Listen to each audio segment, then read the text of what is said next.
Hello everyone, this is BMUpper1, and this is my response to FeartheVictor's call out to do a craft beer review. The beer I will be reviewing tonight is the Collaboration Not Litigation Ale. It's brewed and bottled by the Avery Brewing Company out in Boulder, Colorado. This bottle is 1 pint, 6 ounces. It's 1.077 original gravity, and the ABV percentage is 8.91. This bottle was bottled in February 2010, so it's approaching a year old, and it's batch number 4. I was looking at a few others, and this is actually what made me choose this particular bottle, was just that bottle date and a batch. So it'd be interesting to see how it is. This is a special brew from Avery Brewing Company. You can go to their website, averybrewing.com, for more of their other beers. They do have a great IPA, the Maharaja Imperial India Pale Ale, which is excellent. This beer was purchased a day ago. It's been in the fridge all day, and it's been out for maybe about an hour now. So there's not much. There's not a lot of condensation on the bottle, but yet it still is pretty cool. And the Imperial pint is room temperature. So let's crack it open.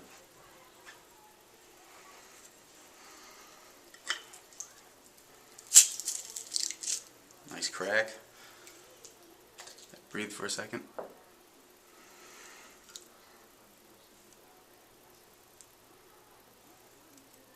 Can't smell too much through the bottle right now, but the story behind this is that it's the name of two Belgian-style ales created by Vinny Claruzo of Russian River Brewing and Adam Avery of the Avery Brewing Company.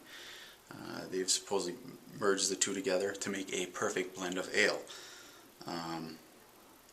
The very last sentence is, "This pilgrimage will enable us to learn more about the traditional brewing techniques to combine with our already strange and unique styles here in America." This is brewed with water, imported malted barley and wheat, Belgian candy sugar, turbinado sugar, hops, and 2 authentic Belgian yeast strains. So check out, see how this bad boy pours.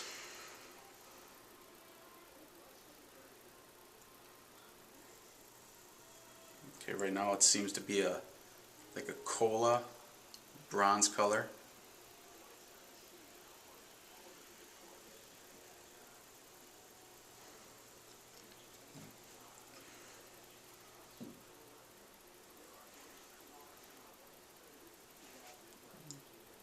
Definitely not too much of a head.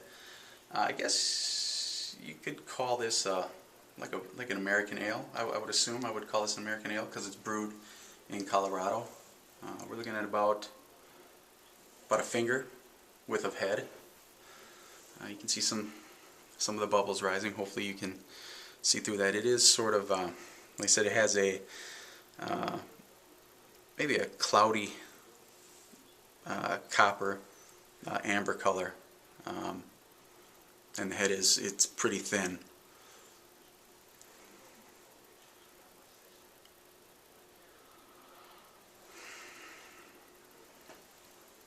Leaves like a little film across the top of the head. So I'm wondering if it'll go down much, if any. I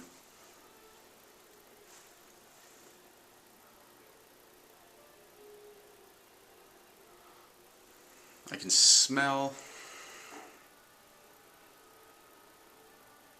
I can definitely smell like a sweet spice.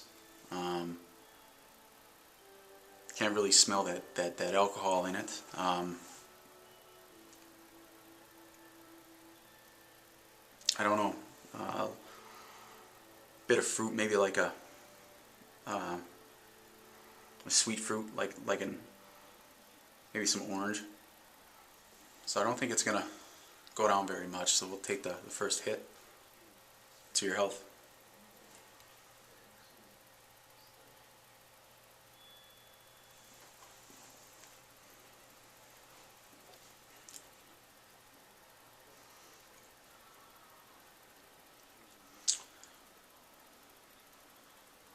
Well, I gotta admit, it's got a bit of bitterness to it.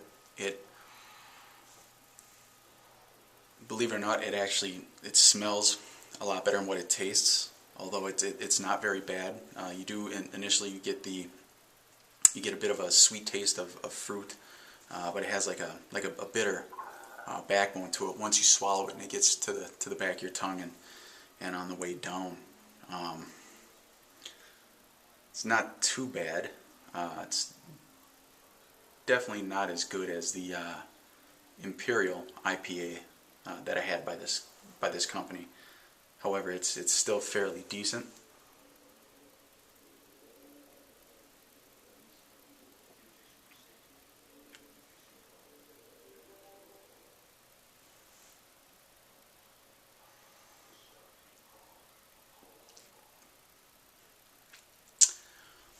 Maybe a slight taste of the alcohol.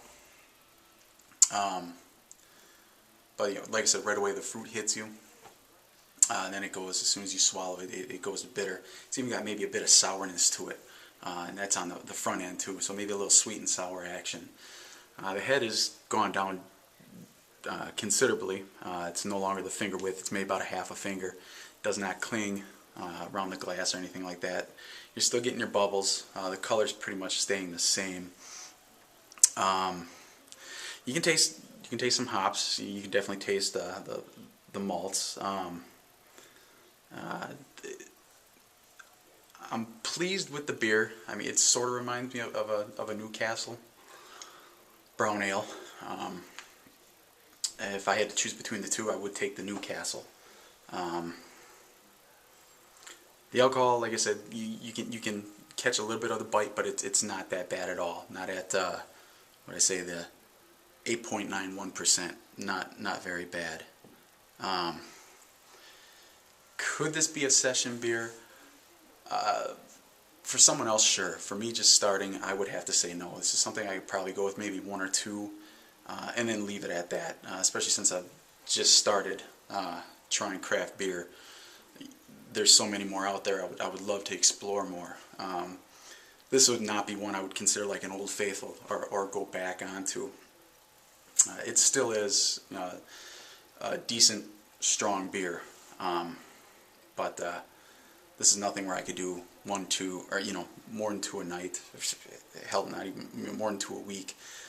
Personally, right now, I would like to explore other options. Will I drink it? Will I finish it? Sure. I don't believe in wasting anyway.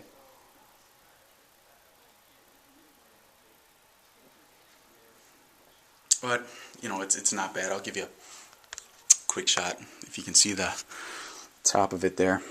So it's maybe a little bit of film of the foam up top, but nothing too bad. Yeah, it's pretty.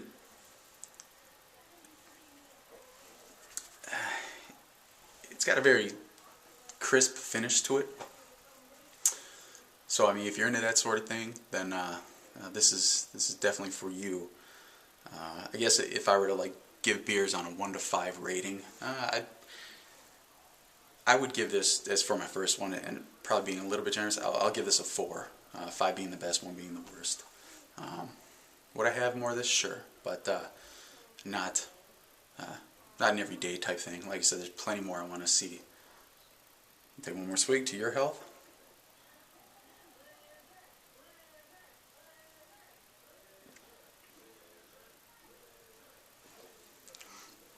But I think I'll pretty much leave it at that.